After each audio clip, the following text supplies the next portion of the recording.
Nama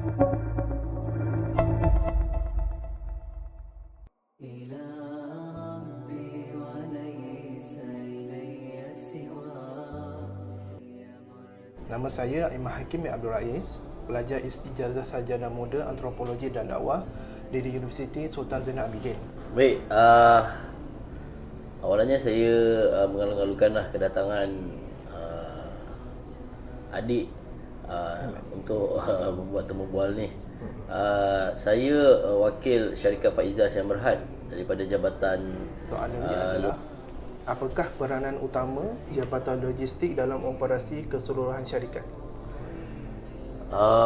Peranan utama Jabatan Logistik ni, dia adalah sebagai pengurusan rantaian supply chain lah. Untuk penerimaan stok, penyimpanan, lepas tu pengendalian dalam gudang. Adakah latihan disampaikan secara berkumpulan, individu atau semasa kerja harian? Kesemuanya ada. Kesemuanya ada. Dia bergantung pada situasi. Adakah pekerja diberi bahan rujukan seperti SOP, manual atau video? Ya. Dia bagi juga. Dia bagi juga semasa latihan dan selepas latihan adalah handout lah.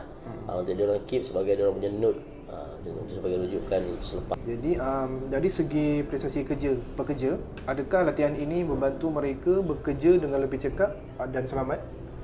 Ya. Sebab lepas dia orang dapat latihan dan dia orang tahu akan risiko yang dia orang akan hadapi apabila dia orang contoh mengendalikan forklift, dan itu adalah jentera berat.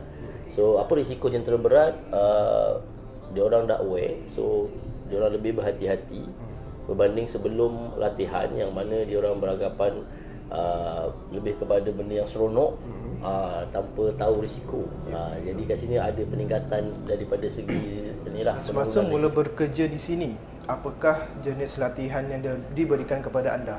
Okey, jadi masa first day saya kat sini, salah satu latihan yang saya pun kata yang diajar berkenaan. Jadi semasa abang mula masuk kerja, ada tak diajarkan keselamatan menggunakan peralatan komputer kepada abang sendiri?